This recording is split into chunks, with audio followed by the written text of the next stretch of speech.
Guys, we appreciate you guys so very much. Thanks for watching. This has been an absolute blast. 5, 4, 3. Oh wait, no, I'm sorry. I didn't. This is the best of 3 series between Blood Groupies and Carbon in a game number 1. Let's go. 5, 4, 3, 2, 1. Welcome to this best of 3 series of Agoras Rising EU number 2. We're having a blast over here, guys. This is just an absolute incredible thing. Notch and I are humbled by your presence. Mr. Wacko on Sparrow, I Fairless on Muriel, Kalari Bot on Gadget, Airsick Hydra on Iggy and Scorch, and Nerfmundo on Steel. Over on the side of Carbon NA, we got Live Lunatic on Howitzer, Rab on Chimera, Adrian is rocking the Decker, Ghost FTG on Greystone, and Blazemaster B is on the dock. The dock bans for this particular game are Rampage and Grux. Interesting. A Grux allowing the Iggy Scorch on the field. I feel like already a mistake has been made, but we're seeing Iggy put into that solo blue lane life, and already Carbon and A, I feel like this is not a very favorable matchup. Greymane's wave clear is pretty much non-existent. I'm sorry, Greystone's wave clear is pretty much... I keep doing that. Listen, I casted heroes for 2 years, guys. You gotta stop. Greystone, his wave clear is pretty much non-existent very early on. I mean, yes, he can get his little AoE, but it doesn't do that much damage. So this could be a lane where Greystone will find himself constantly being pushed in, and potentially a lot of damage will be taken in that. So we'll keep an eye on that, and we'll see how Ghost does in this very, very unfavorable matchup. Yeah, I mean, I'm expecting to see a Radiant Mantle come out from Ghost, probably his second or third card, because it all but shuts down Iggy. The Radiant Mantle, the damage that is put out from Radiant Mantle can actually kill Iggy turrets. So I expect to see Ghost pick up a Radiant Mantle to kind of deal with this, but it's going to be a rough 6 minutes. So hopefully we see his jungler rotate over and he gets some protection or help from Rab in that particular lane. That's a very good point, man. Live Lunatic already in some trouble, uses the knock-up mine. He is level 2, but can he keep himself? The speed boost is going to be too much, and Steel goes over there and punches Howitzer all the way back. That being said, to the core, and the action continues, ladies and gentlemen. Chimera onto Sparrow. This is a common matchup we know, and Sparrow gets just pushed up against the wall right there. So already 2 kills on both sides of the field, 1-1 thus far, and the action continues. Gadget's now rotating to mid, and here comes Steel. He's looking maybe potentially to use a shield charge right there, but not going to be the case. This is what I'm talking about. This is Paragon, guys. Action all the time. I absolutely love it, man. This game is already off to a good start. Already off to a good start. Ghost needs to be careful. Again, I was talking about that protection coming out. He's got a huge minion wave in front of his tower here, and we're seeing it. Lack of damage. The tower itself, just from the minions, is going down to half health right now. That siege minion is doing a ton of damage. Ghost is going to need some assistance in this lane, because here comes another wave, and it's already cleared out by Airsick Hydra. Ghost is going to need some help. Hey guys, Airsick Hydra's gankable. Could I get a rotation of this lane? Please, team. Please, team. Hello? Team. We're just doing the. We're just saying that's pretty much Ghost in comms right now. Is essentially. Team. What's happening right now? Team. So I really like this like aggressive roamer Steel. Like you have Muriel Sparrow is the in the red lane here. The good it's a 2-1-1 with a jungling Steel, and you're like, oh, jungling Steel, what? But it's like this aggressive jungling Steel, roaming around trying to find kills. He's not even in his own jungle. He's allowing his Sparrow to fall back to the jungle. So they're using the jungle efficiently and allowing the Sparrow not only to farm lanes but also to farm the jungle, and then they're restricting their opponent's jungle. Absolutely love it. But you got to be careful, because they pretty much just completely abandoned Mr. Waco, and he should be going down here. Blazemaster B is going to get in there with the buckshot, turn around. Chimera rotates around. I think they were trying to find the Chimera kill, but yeah, they abandoned the Sparrow, and I'm not sure if that's the right call there, but still, I really like this Steel play. It's something we haven't really seen that much of, and so far it's working out. Level 5, all of a sudden out of nowhere comes a Steel ultimate. It is the scariest. I was playing with a couple people the other night who were jungling Steel. Personally, it's not something I do, but all of a sudden out of nowhere, here comes a shield slam, and it's wait a second, where did that come from? Right. Out of the jungle. Like at 4 minutes in, you're like, wait, Steel, Steel's level 5? Yeah, exactly. So like he may not be the most efficient jungler in terms of like being able to farm it quickly, but getting him level 5 is just so important, and you can really just sort of really take momentum with the game with the big steel ult. I like that, and I haven't seen it, and it's so refreshing to see something like that. I wouldn't be surprised if Ghost picks up a Radiant Mantle right now. To be completely honest, he is being just bullied in this lane by Airstick Hydra. Picking up that Radiant Mantle will allow him to get those kills. And was I right? Yep. Was I right? God dang it! I am so good at this game. I should cast this game. You should. You should, man. You should stream it too. I should do all of those things. So there's the Radiant Mantle. So again, guys, he picked up the Radiant Mantle. If you look at it, the card itself, he's going to put health in it. It deals 15 plus player level as energy damage every second, and an AoE around him. It's going to help clear those Iggy turrets quickly. He doesn't even have to focus those Iggy turrets. Just it will passively kill those turrets and allow him to defend this lane a little bit better. Again, he still needs a little bit of help from his jungler. He's got to be careful here. There's a siege minion. This tower could fall to these siege minions. Just such an nope. He's gonna keep them at the front. He's able to clean those up. So he's not gonna have to worry about the tower falling, and he's actually gonna be able to deal with this lane more effectively. Howitzer was picked off in the mid lane. Again, this aggressive roaming steel has just been alley-ooping these kills. Left, right, center, up, down. Doesn't matter. As it's taking out the Howitzer, allowing Gadget to push that lane. Tower's not going to fall, but it's going to take quite a chunk of damage here. And Iggy actually rotated into the jungle to get aggressive and was punished right there. I looked over, and I'm like, I looked over and saw Iggy's health. I'm like, what's happening? So the Iggy, I think, tried to just... I know you're Iggy, bro, but you still have limitations. He went in there, got punished pretty hard there. So that's going to allow Greystone finally a reprieval from the constant lane oppression of an Iggy and Scorch. Going to push that out, allow him to get some free farm. And Greystone is, we talked about solo blue lane, how generally it's like a lane where you just set someone there to farm for like 20 minutes. He's the epitome of that.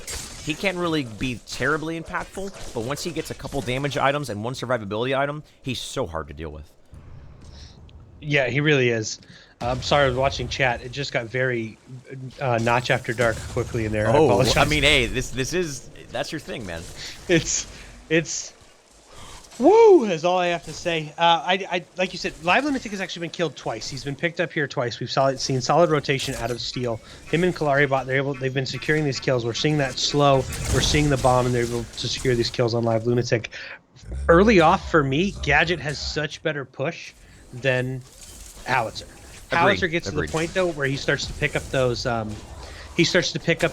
those damage abilities, and he's able to push effectively back against a Gadget. And then we also see a lot of Howitzer players with their ult clear a lane, they'll back up so they know they're secure, they can spend some more card power and come back to lane quickly, so they don't have to worry about their tower being pushed. Yeah, Howitzer needs a little farm before he's able to do that, exactly. Yeah, good point. And Kalari and Gadget can do that early with the mine and the slow, so she can really start pushing against him pretty quickly, pretty early on.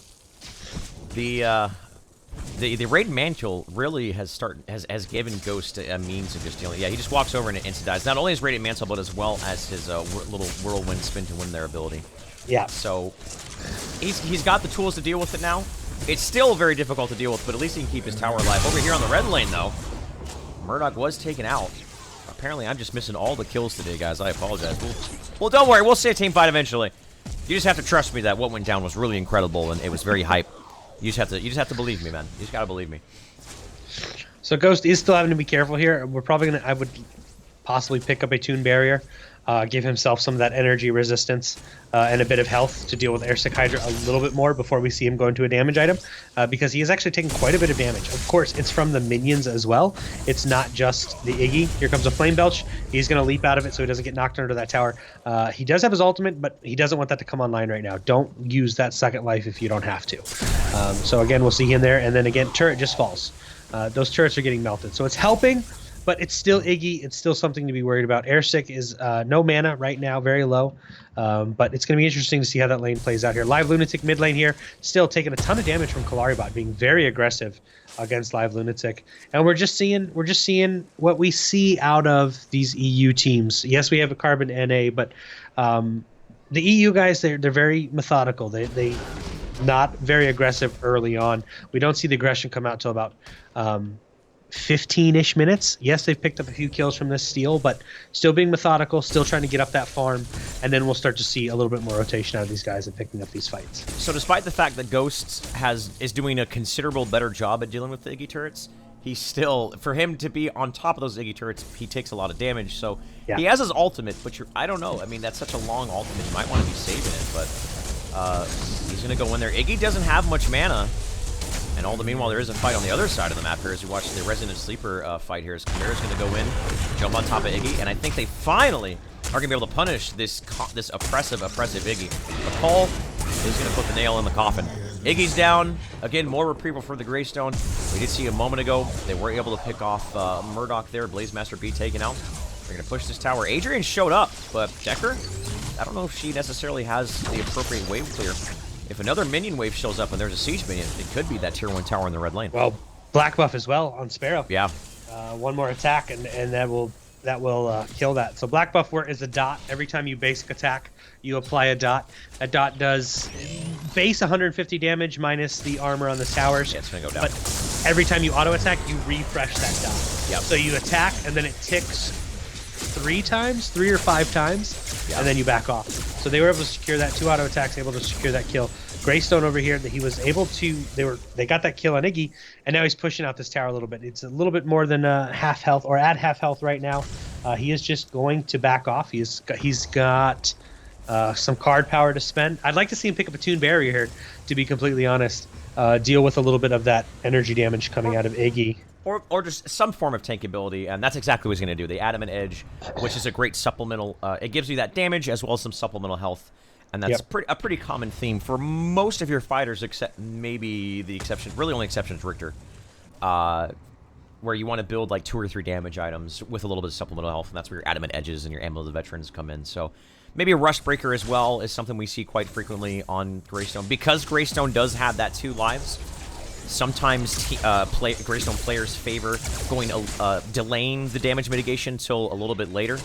But eventually that Greystone will pick up. Greystone, I think, honestly, is the best Satori cloak carrier in the game. And when he is able to pick that up, it's such a massively important card to pick up on him. We have seen a lot of teams, though, shy away from building a lot of armor. They're starting to build more health because the value of health per card power level is just so high. So we're starting to see teams kind of shy away from the armor. So I think him picking up the Satori Cloak is 100% dependent on whether the other guys build a ton of armor, so he can deal with that shred. But like you said, I agree with that. Best Satori Cloak carrier in the game is definitely Greystone. As the game continues, it looks like it's 4-4. Taking a look at the numbers here. As far as the Ranger farm goes, Mr. Waco on that Sparrow does have 1 card level over on Murdoch, as he does. Mr. Waco has taken on Murdoch twice there.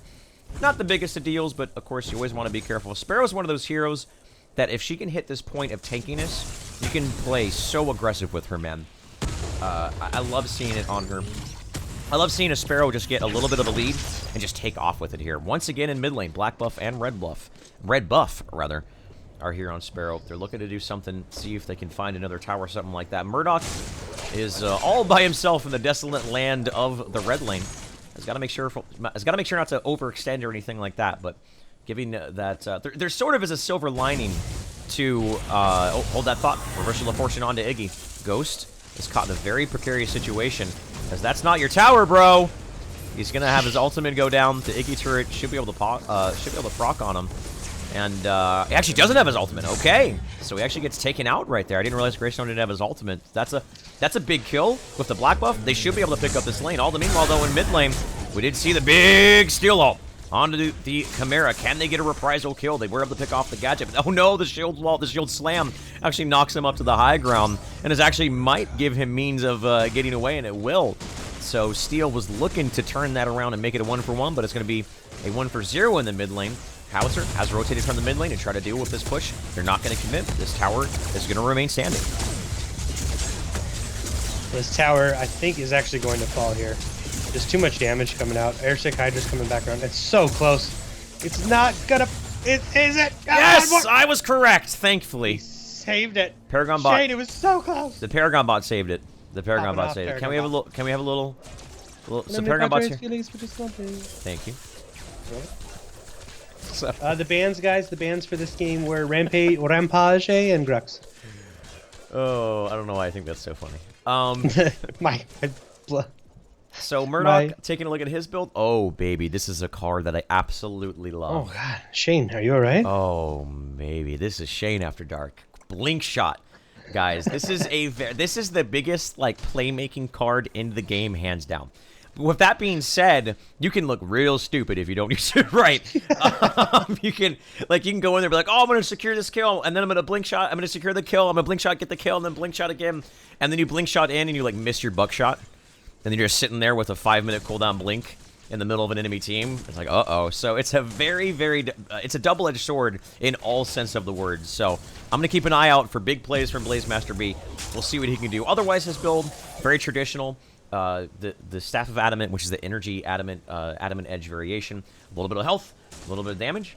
Over here for Sparrow, though. The big thing about Sparrow, when you talk about this, talk about why the growth affinity, the advantage that the growth affinity has specifically when it applies to Sparrow. So Sparrow can passively build armor.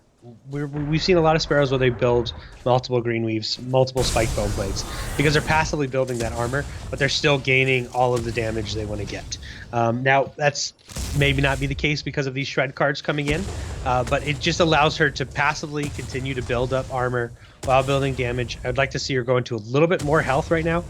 We've got a Thorn Green with strikes, and then directly into the Wind Cover Blade with attack speed. So she is going to be a handful right now. She does have the resistance.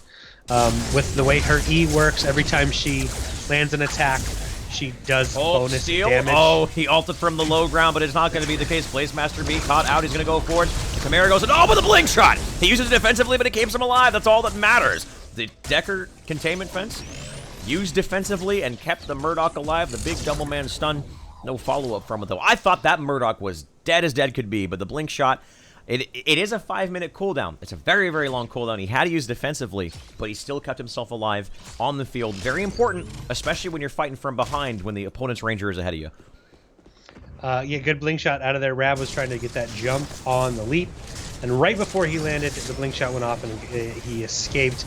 If Nerf Mundo would have landed that slam, that would have been that'd have been some dead heroes, is what would have happened there. So we're going to see Greystone. Greystone is still over here dealing with his lane, guys. About 17 minutes. We haven't seen the towers fall yet. Solo lane is the best lane. PvE for days over here, guys. Just la la la. Hello, Camaro. Goodbye, Camaro. What is going on? Camaro's getting 1v4'd inside the jungle. Okay. They really, I think, Carbon and A really need some wards inside their jungle. They've been invading the red jungle time and time again. And here comes the Steel Ultimate on it too. With the Tesla Dome. Devastation is the name of the game for the boys. The headcore of freedoms in North America. As they continue to push themselves forward. 5 Lunatic used his ultimate but went in the wrong direction. Someone give that man a GPS and tell him, hey man, your tower's the other way. Because he fell right into the hands of North America Carbon. As they pick up 3 kills, they picked up the Chimera, immediately transitioned. A beautiful ultimate from the Steel. And what do you think they're going to do here? Push a tower? They could just, there's a lot of options available to them. Shane. Hello. All the blinks. So many blinks. There's just so many blinks. We're seeing great gameplay. Great gameplay coming out of Blood's Groupies right now, securing those kills. I'd love to see a tower come out of that. They were all pretty injured after that team fight. That's one of the things we talked about with this armor meta and this health meta is that team fights happen. Time to kill has increased quite a bit in recent patches, strictly because of the way people are building now. And it's no longer these one-sided matches. They go back and forth. Yes, one team may have lost 3 people, Shane, but the amount of damage that was spread out across everybody, it makes it hard for you to push those towers down. It makes it hard for you to get an objective. That being said, they are going for Orb Prime right now. I like this. This is what you got to do. They were able to pick up or push that Greystone, that lane in. They probably knew about it, but at the same time, I mean, this is what you want to do, man. I mean, they followed up that team wipe, not the team wipe, but those kills immediately, and now they're going to find Chimera once again. The invasion of the jungle continues here. And they might be able to pick up this Chimera here. They should be able to. No Chimera.